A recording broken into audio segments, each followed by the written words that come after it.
আজকে তোমাদেরকে দেখাবো আমার বাবার বাসায় কিভাবে মুরগির গোশ রান্না করা হয়। রান্না করার জন্য প্রথমে মুরগির গোশ এবং আলু আমি হলুদ লবণ দিয়ে মেখে রেখেছি। এরপর একটা কড়াইয়ের মধ্যে কতটুকু তেল দিয়ে এখন এগুলোকে ভেজে নিব। ভালোভাবে এপাশ ওপাশ করে আমি গোশগুলোকে ভেজে নিব।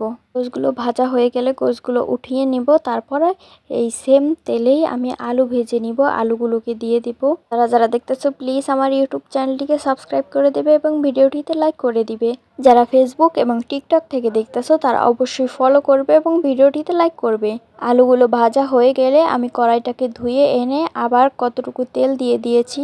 এরপর এর মধ্যে কুচানো পেঁয়াজ দিয়েছি আর এখন দিয়ে দিব তেজপাতা। এখন এগুলোকে ভালোভাবে ব্রাউন করে ভেজে নিব।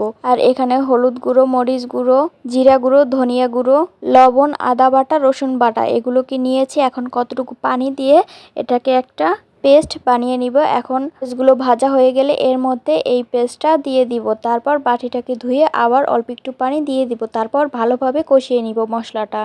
আসলে গোশ কম বেশি সবাই রান্না করতে পারে। আমার ভিডিও করার কারণ হচ্ছে আমার বাবার বাড়িতে একরকম ভাবে গোশ রান্না করে এবং আমার শ্বশুর বাড়িতে একরকম ভাবে গোশ রান্না করে। এর জন্য তোমাদেরকে ভিডিও করে দেখাচ্ছি। এর পরের ভিডিওতে থাকবে আমার শ্বশুর বাড়িতে কিভাবে গোশ রান্না করে। আর তোমরা কিভাবে রান্না করো দুইটা ভিডিও দেখার পরে কমেন্ট করে জানাবে। মশলাটাকে কষানোর পর এর মধ্যে ভাজা আলু এবং গোশ দিয়ে দিয়েছি।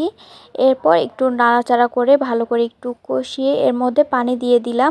পানিটা শুকিয়ে এলে আমি যতটুকু পরিমাণ ঝোল রাখবো অতটুকু পরিমাণ হয়ে এলে নামানোর আগে আমি এখানে গরম মশলা গুঁড়ো দিয়ে দিচ্ছি। মশলা দেওয়ার পর 2 মিনিট একটু জাল দিয়ে নিব। তাহলেই আমাদের গোশ একদম করা তৈরি হয়ে যাবে। ভিডিওর জন্য অপেক্ষা করো।